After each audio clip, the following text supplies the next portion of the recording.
Vikings on Sunday. Baltimore has really flipped the script on the defensive side of the ball in recent weeks. Look at the points per game and the rushing yards per game. 32nd to second since the start of week 6 against the Rams. They are allowing 22 points fewer per game and 60 fewer rushing yards as well. 5th best in the NFL.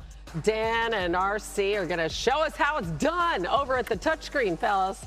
Part of this huge turnaround has been moving Kyle Hamilton closer to the line of scrimmage with the acquisition of Alohi Gilman, but they've still been susceptible to the play-action pass, which is something KOC and the Minnesota Vikings love. And this is going to be the thing that they have to stop. If you're thinking about playing against this Vikings offense, the number one thing the Ravens are going to have to do is handle that under center play action pass. So this is just last week. J.J. McCarthy back. Number one, we just talked about he's under center. Yep. Number two, they're in their kind of 12 or 21 personnel. Either way, they're presenting what looks like 2 tight ends. And the third part is this, RC. Oftentimes, they want those cut splits for that wide receiver to two-way go. Because what the cut split's going to do, Dan, if you can watch Amik Robertson here on the bottom, he's immediately playing outside leverage because he understands how much field he has from the numbers to the sideline. So right off of the line of scrimmage, Justin Jefferson has him on the outside where he can get inside quickly. And exactly, with the play action concept, we would call this what we call a sell it play action. What does that mean?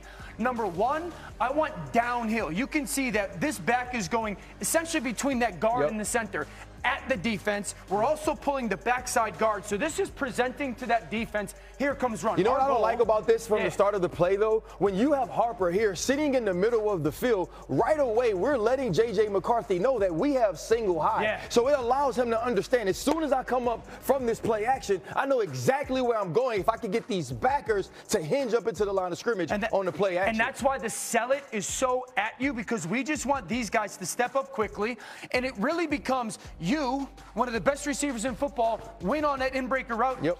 JJ, eyes down the middle of the field, right off the fake, and he's putting his back foot in the ground. That ball's coming out right as Justin Jefferson's rounding into the middle of the field. And the thing I don't want to do for a young J.J. McCarthy is give him the picture right away so he can throw in rhythm where his talent gets to take over. Okay, so can the Ravens defensively stop that? Well, I'll go to last week against the Miami Dolphins. Thursday night, you're going to see a lot of similarities. Number one, there's that kind of double tight end or fullback look. Number two, quarterback's underneath the center, and then here comes a what I would call sell it fake. It's the same action. Pull the backside guard, and we're downhill. Also, Dan, we got the same thing, right? We have a single high safety here. You're going to have Malachi Starks, who's rotated into the strong side to be a part of the run fit, and now you have the backers once again on this play action pass biting up into the line of scrimmage. And it's going to be a very similar concept for us offensively, where here just comes this in-breaker in the middle of the field that's wide open against this Baltimore Ravens defense and a huge completion. What has to improve for the Ravens? So the first thing is tips and tendencies, Dan. If I walk up to the line of scrimmage, I want to know down, distance, and formation. Given this formation, is this heavy run or is it heavy pass? And now, if I'm Malachi Starks, I know I'm the extra hitter. I don't have to bite up right away. Also, if I'm the flat defender here, I don't have to bite up right away. But you will lose these players, Dan, and we have to talk to our corners about squeezing the outside shoulder and diving on the leverage or diving on the end instead of giving the inside up right away. So you're looking at a Minnesota Vikings offense that really wants to live in this, and I would tell you it's the most comfortable thing J.J. McCarthy has shown to do this season. And then you're watching this Baltimore Ravens defense that no question has improved. But if I were the Vikings and I watch clips like this, I want to get into formations and looks that are going to present very similar to what the Dolphins did and try to attack the middle of the field in that play action pass game. Yeah, what's going to be the adjustment, right, Dan, is when is Zach Orr going to say, okay, guys, we're going to have to go man-to-man on the outside because we don't want to remove somebody from the box to play shell coverage, right? And we'd rather be sticky in coverage on the outside. That was so cool, guys. Well done. Thank you. I love it. All right, let's go to the other side of the ball, Mina, because we saw Lamar returning from that hamstring injury. He throws 4 touchdowns against Miami, but Brian Flores' defense is a whole other thing altogether. So what are you looking for?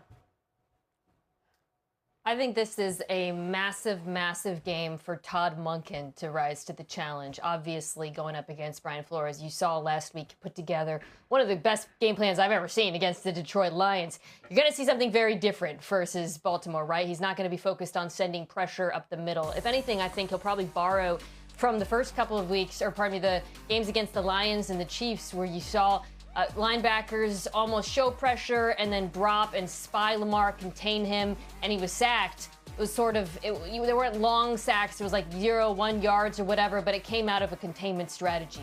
So if you're Todd Monken and Flores does that, can you find a way to attack the spy? Baltimore hasn't been able to do that. They weren't able to do that, pardon me, in those 2 games. He has to be responsive in the game to the way in which Flores' defense approaches containing Lamar on the ground, and they have to punish him for it in a way that we did not see against Detroit or Kansas City with Lamar. Okay, as we take a look at our picks, get ready for it. Wow. We're all on the Ravens. I mean, RC, stunning what Lamar Jackson has been able to do against the NFC. 24-3. Why is that? Because he's very good. But they just don't see him enough. I think the other piece of it is, if you don't play Lamar Jackson often, it's startling how explosive he can be, how fast he can get up on you. And it's one of those things I always say, when coaches put the game plan in, they put them in like somebody who ain't got to go out there. And they're always like, hey, you know what, on this play, you're going to drop out and you're going to be the spy on Lamar. I want you to track him and attack the hip. And you be like, coach, you attack the damn hip. You ever tried to attack Lamar's hip? The hip just keep going the other dang on way. And so I think that's one of the differences between being a team in the AFC North or the AFC that gets to see him often. See, when I was with the Lions, our defenders used to say the same thing about Vic. They used to be like, you can't simulate it unless you play it all the time. Yeah. I just like to clarify, I didn't pick a tie. I don't know what's going on with my picks today, but I didn't think this would be a tie game. I just want to make that clarification. And here it's so far away, Mina, I ain't even know. I know, me neither. None of us even noticed, so you're good. All right, I shouldn't say anything. And top 5 in several others. And Todd Bowles' defense, you know they blitz at the 5th highest rate in the NFL. And we have this new on NFL Live. News coming out of New England from our Patriots reporter Mike Reese. Mike Vrabel announcing that running back Ramondre Stevenson, wide receiver Kayshon Boutte, and linebacker Christian Ellis. Yeah, all those guys are out on Sunday. And Mina, let me start with you. You're looking at 2 key players on that offense. How does this game plan change for the Pats? Yeah. I think for attacking Tampa, you have to go after where they're weakest, and that's the second level of the defense. You don't want to run on this team. You don't want to throw deep. Boutte is also their best deep ball weapon. They're very good at stopping that, but the linebackers in coverage can be had, and they're 29th in DVOA versus passes to running backs. I would make Henderson a big part of the game plan. For Drake May, this game will be won in that shallow, intermediate, and middle part of the field, in my opinion. The other thing he's got to watch out for, simulated pressures. Todd Bowles, very good play designer when it comes to his pressure calls. He's not going to just send the house at Drake May. He's seen what you just showed there with those numbers, how good he's been against the blitz. I expect Tampa to show pressure and then drop out of it a fair amount. So for Drake May and the Patriots offensive line, you have to be prepared for that. You have to be calm and not panic, thinking pressure's coming when it's not. But if he makes good decisions and he's accurate as he has been all year in those short throws, I think they can move the ball in them. Yeah, he has been absolutely tremendous. Actually, second favorite right now for the MVP. Flipping it over to the defensive side of the ball, here's Patriots cornerback Christian Gonzalez on facing the Bucs receivers. They've been doing a real good job. They got a lot of weapons. Mecca's been playing real good.